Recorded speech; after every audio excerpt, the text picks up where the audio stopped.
Bagus.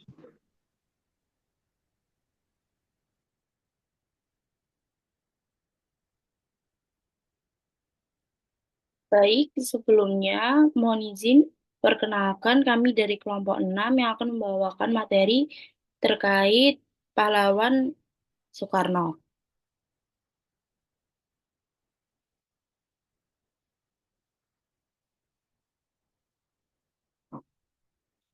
Anggota kelompok dari kelompok 6 sendiri ada satu yaitu Mas Ahmad Haryadi Mutakin dengan NIM 21050874065.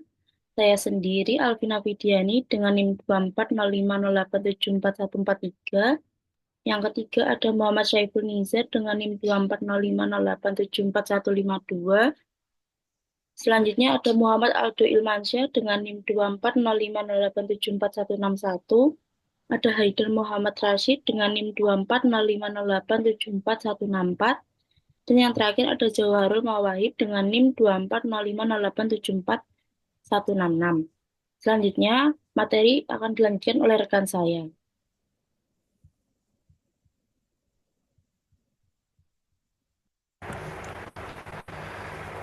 Soekarno lahir pada 6 Juni 1901 di Surabaya, Jawa Timur. Ia berasal dari keluarga guru dan menunjukkan kecerdasan luar biasa sejak kecil. Soekarno bersekolah di HBS di Surabaya dan melanjutkan ke Teknisi Hawk School di Bandung. Ia belajar teknik sipil di Universitas Teknik Hawk School. Sejak muda, Soekarno aktif dalam pergerakan nasional melawan penjajah Belanda. Ia mendirikan PNI pada tahun 1927 dan ia sering dipenjara oleh Belanda. Ia berperan penting dalam mempersiapkan kemerdekaan dan memproklamasikan kemerdekaan Indonesia pada 17 Agustus 1945 bersama dengan Muhammad Hatta. Soekarno menjadi presiden pertama Indonesia dan memimpin hingga tahun 1967. Beliau kemudian wafat pada tanggal 21 Juni pada tahun 1970 di Jakarta. Biografi singkat Soekarno-Hatta. Soekarno-Hatta. Soekarno lahir dari pasangan Raden Sukemi Sosrodihardjo dan Ida Ayu Nyoman Rai pada tanggal 6 Juni 1901. Ayahnya adalah seorang guru di sekolah dasar yang berdarah Jawa dan ibunya adalah putri dari keluarga bangsawan Bali. Soekarno merupakan anak ketiga dari 4 bersaudara. Soekarno menempuh pendidikan di Europse Legree School atau disingkat ILS, lalu melanjutkan ke Burger School atau HBS di Surabaya. Setelah lulus, ia masuk ke Teknisi Hawk School Bandung, sekarang yang menjadi ITB atau Institut Teknologi Bandung, dan meraih gelar Insinyur Teknik Sipil pada tahun 1926. Di sana ia juga aktif dalam pergerakan nasional atau disingkat PNI. Sekian akan dilanjutkan oleh teman saya.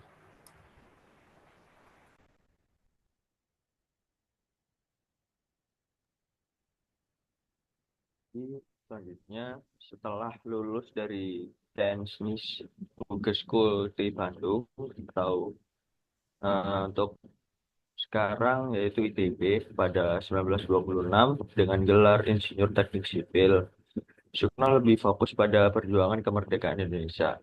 Ia tidak melanjutkan pendidikan formal, tetapi banyak belajar secara otodidak tentang politik, sejarah, dan ideologi. Pengalamannya dalam organisasi pergerakan dan kepemimpinan nasional menjadi pendidikan kelanjutannya dalam memimpin Indonesia hingga menjadi presiden pertama. Ia mendirikan PNI pada 1927 untuk memperjuangkan kemerdekaan. Soekarno ditangkap Belanda dan diasingkan ke Inde dan Bengkulu. Jepang berkuasa tahun 1942 sampai 1945. Ia dimanfaatkan Jepang untuk menarik dukungan rakyat tetap berjuang untuk kemerdekaan. Pada 17 Agustus 1945, Soekarno bersama Hatta memproklamasikan kemerdekaan Indonesia. lalu diangkat sebagai presiden pertama pada 18 Agustus 1945. Next.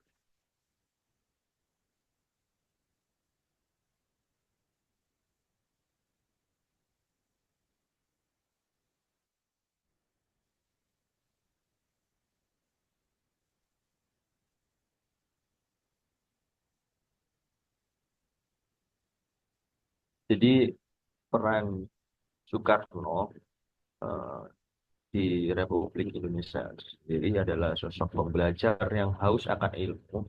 Ia belajar dari berbagai tokoh, termasuk Cokro Aminoto dan Kiai Haji Ahmad Dahlan, yang membentuk pemikirannya tentang kebangsaan dan keadilan sosial. Selama masa kuliahnya di Tenis Bukit School T Bandung, Soekarno mulai menyusun gagasan terbesar tentang kebangsaan, demokrasi, dan keadilan sosial yang kemudian menjadi dasar Pancasila.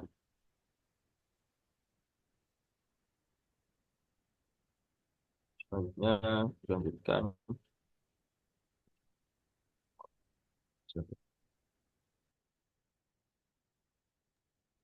Baik, Soekarno berperan dalam ekonomi dengan mencetuskan ekonomi berdikari, menerapkan sistem ekonomi terpimpin, dan mendorong kerjasama internasional melalui Konferensi Asia Afrika pada tahun 1955. Ia juga mengeluarkan Deklarasi Ekonomi atau disebut dengan DEKON pada tahun 1963 untuk menata ekonomi yang lebih merakyat serta membangun infrastruktur penting seperti Monas dan Gelora Bung Karno. Namun kebijakannya menghadapi tantangan seperti inflasi tinggi dan ketidakstabilan politik. Next.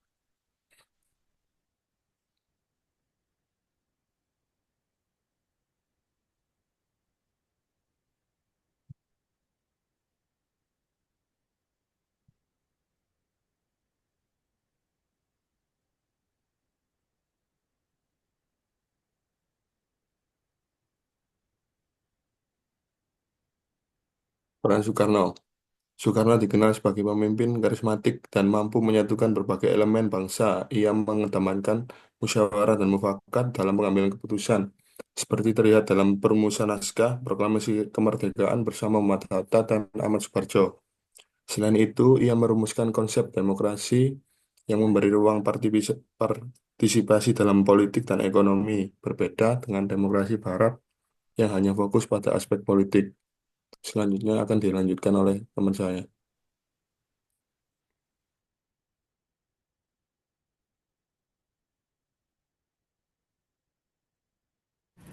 Baik, kemudian relevansi dengan Indonesia. Yang pertama, nasionalisme dan persatuan. Soekarno menekankan persatuan bangsa dalam keberagaman yang masih relevan untuk menjaga harmoni sosial di tengah perbedaan suku, agama, dan budaya di Indonesia saat ini. Yang kedua, ekonomi berdikari. Konsep ekonomi berdikari yang dicetuskan Soekarno masih menjadi inspirasi dalam upaya mengurangi ketergantungan ekonomi pada negara asing dan memperkuat industri dalam negeri. Lanjut.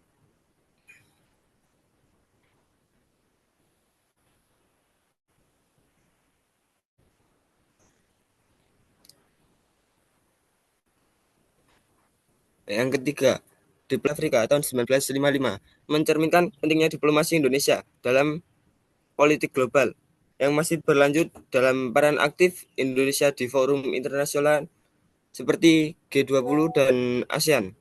4. Pembangunan infrastruktur. Proyek infrastruktur yang dimulai di era Soekarno seperti Monas dan Gelora Bung Karno menjadi inspirasi bagi pembangunan saat ini seperti jalan tol, bandara, dan proyek IKN, Ibu Kota Nusantara.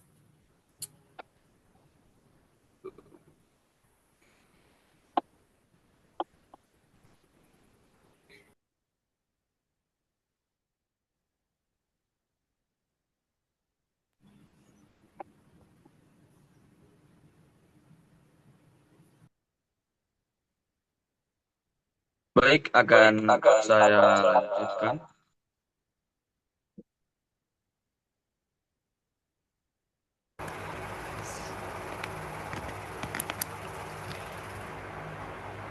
Relevansi dengan Indonesia. 5. Keadilan sosial dan Pancasila. Pemikiran Soekarno keadilan sosial menjadi dasar kebijakan pemerintah dalam mengatasi kesenjangan sosial dan ekonomi melalui program seperti BLT, subsidi, dan pembangunan desa. 6. Pendidikan sebagai alat kemajuan bangsa. Soekarno menekankan pentingnya pendidikan untuk membangun karakter dan kecerdasan bangsa. Relevansi terlihat dalam kebijakan pendidikan saat ini seperti Merdeka, Belajar, dan peningkatan akses pendidikan tinggi. Oke, next. Berikut dokumentasi dari beberapa riset dan penelitian dari kelompok 6. Lokasi rumah lahir Soekarno, Jalan Pandean, nomor 40 Penelek, Kecamatan Genteng, Surabaya, Jawa Timur. Next. Dan beberapa sumber dari jurnal relevansi pemikiran Soekarno di abad membedah teledan Pancasila Insinyur Soekarno. Oke, next. Dan beberapa lainnya. Berikut kesimpulan dari materi kelompok 6. Insinyur Soekarno adalah tokoh sentral dalam perjuangan kemerdekaan Indonesia dan merupakan presiden pertama Republik Indonesia pada 1945 sampai dengan 1967. Sebagai seorang pemimpin nasionalis, ia memainkan peran kunci dalam merumuskan dasar negara, Pancasila, serta dalam mempersatukan berbagai elemen bangsa untuk melawan penjajah. Perjuangan politik dimulai sejak masa kolonial Belanda, di mana ia aktif dalam organisasi pergerakan dan kemudian mendirikan Partai Nasional Indonesia (PNI) pada 1927. Cukup. Terima kasih dari kelompok 6. Apabila ada kurang lebihnya, mungkin sesi berikutnya sesi tanya jawab.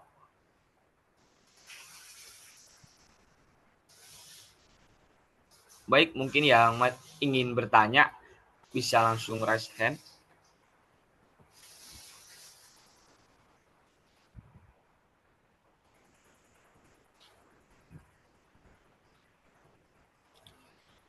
Kepada saudara Muhammad Rizky Al-Azizi, saya persilahkan.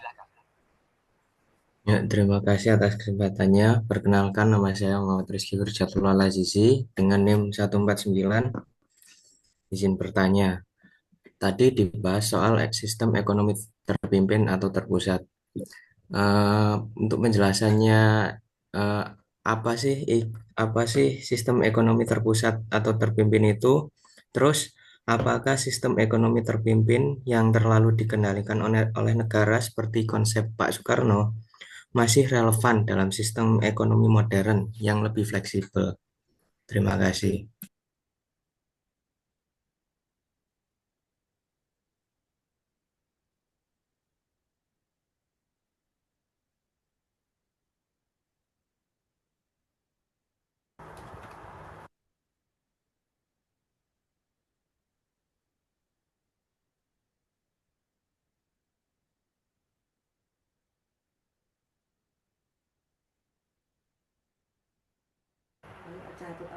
Baik, izin menjawab dari pertanyaan saudara Mas Zizi untuk mengenai ekonomi terpusat.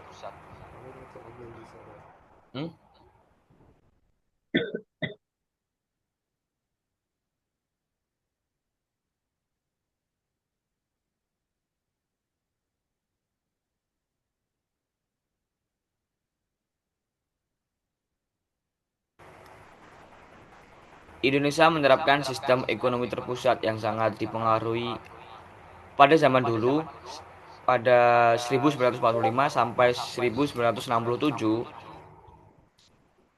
Indonesia menerapkan sistem ekonomi terpusat yang sangat dipengaruhi oleh ideologi nasionalisme, sosialisme, dan anti-imperialisme.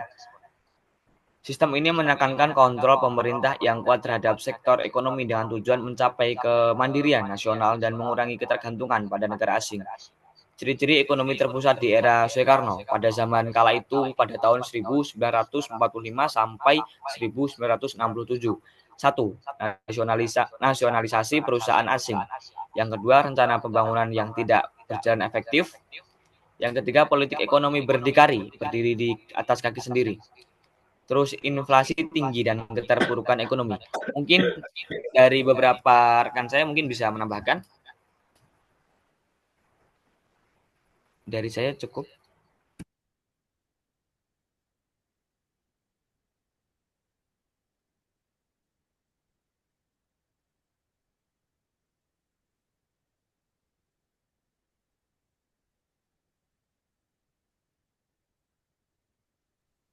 Izin menambahkan, kalau ekonomi terpimpin dan terpusat itu kemungkinan masih relevan sih di Indonesia saat ini.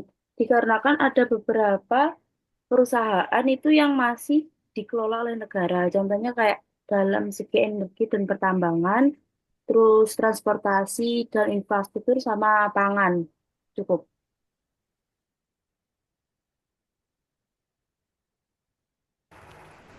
Bagaimana saudara Mas Zizi? Apakah menjawab? Siap, sudah, Mas. Baik, terima kasih.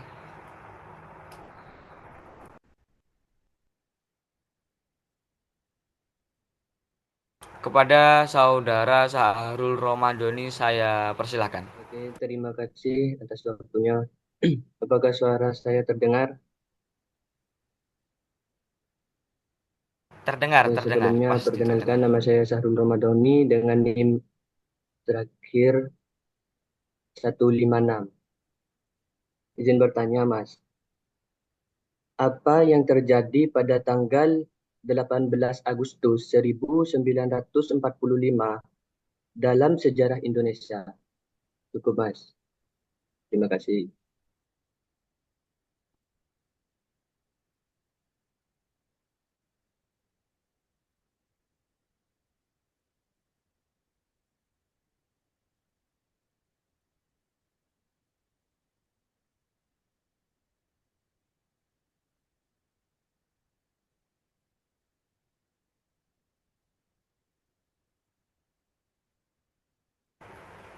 Baik, bertanya.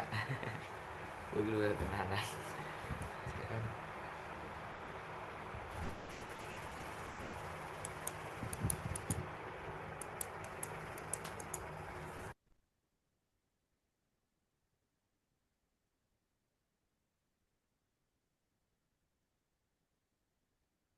Sebelumnya izin menjawab, pada tanggal 18 Agustus 1945, satu hari setelah kemerdekaan Indonesia itu, menentukan adanya, pihak PPKI menentukan adanya Undang-Undang Dasar 1945 serta sekalian disahkan. Terus selain itu juga ada pemilihan presiden dan wakil presiden. Mungkin dari rekan saya ada yang ingin menambahkan, dipersilahkan. Izin menambahkan. Izin menambahkan, Mas. Pada tanggal 18 Agustus setelah hari kemerdekaan yaitu 17 Agustus itu ada kayak kegiatan untuk membentuk Komite Nasional Indonesia Pusat untuk membantu menjalankan tugas-tugas perintah. Selain itu ada perdebatan penting mengenai rumusan sila pertama Pancasila. Awalnya narasi tersebut berbunyi ketuhanan dengan kewajiban menjalankan syariat Islam bagi pemeluknya. Namun karena adanya kekhawatiran agar tidak mengesampingkan kelompok-kelompok lain, akhirnya disepakati untuk dirubah menjadi ketuhanan yang Maha Esa. Keputusan ini sangat penting untuk menjaga persatuan dan inklusivitas bangsa kita. Terima kasih, Mas. Bagaimana kepada saudara Sahrul Romadhoni? Apakah sudah terjawab?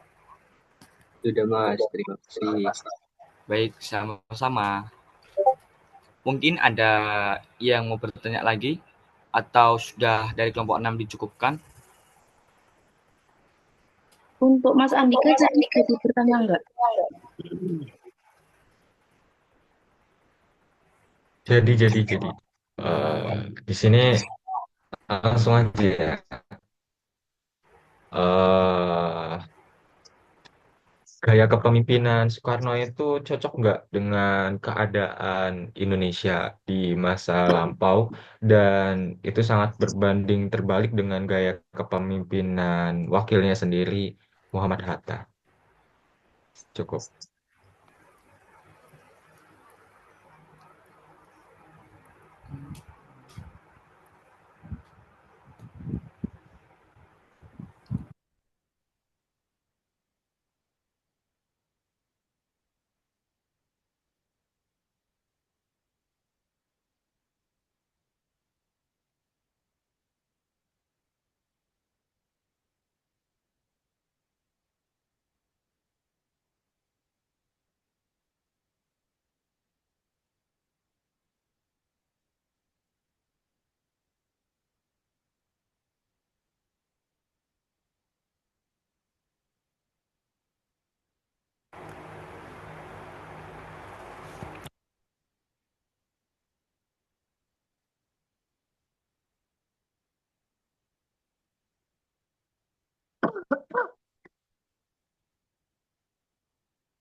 Baik, izin menjawab. Baik Mas, izin menjawab. Gaya kepemimpinan Soekarno memang sangat cocok untuk masa lampau, terutama pada saat itu kan di masa revolusi dan perjuangan kemerdekaan. Soekarno biasanya dikenal dengan kepawaiannya dalam berpidato dan karisma yang luar biasa dan semangat nasionalisme yang bisa membakar semangat rakyat. Gaya oratif dan visionernya mampu menyatukan berbagai elemen masyarakat yang kala itu tengah bergolak dan membutuhkan seorang pemimpin yang bisa menginspirasi. Sementara itu, Hatta dengan gaya kepemimpinan yang lebih pragmatis, rasional, dan analitis justru sangat penting untuk membangun fondasi pemerintah dan mengelola negara secara administrasi serta ekonomi. Meskipun kedua gaya ini terlihat kayak berlawanan gitu, sebenarnya mereka itu bisa dibilang saling melengkapi. Soekarno memberikan semangat yang membara dan visi yang besar untuk kemerdekaan. Sedangkan Hatta memastikan bahwa visi itu bisa berjalan dengan lancar, dengan sistem yang teratur dan efisien. Jadi kesimpulannya itu di masa lampau keduanya itu diperlukan. Soekarno untuk menggerakkan massa dan Hatta untuk memastikan kestabilan serta keberlangsungan negara. Semangat Soekarno memang sangat kayak bisa dibilang kayak on fire gitu, sesuai dengan kebutuhan zaman itu. Sedangkan Hatta memastikan semua tetap berjalan dengan terstruktur. Oke Mas, terima kasih. Apakah sudah terjawab?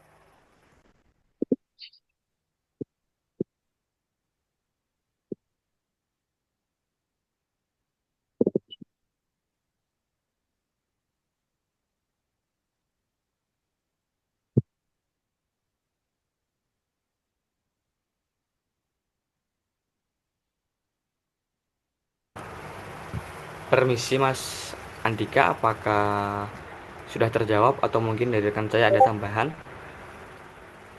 Sudah cukup, Mas. Baik, terima kasih. Mungkin untuk 3 pertanyaan kami cukupkan dari kelompok 6 dan saya kembalikan ke moderator Mas Yoga.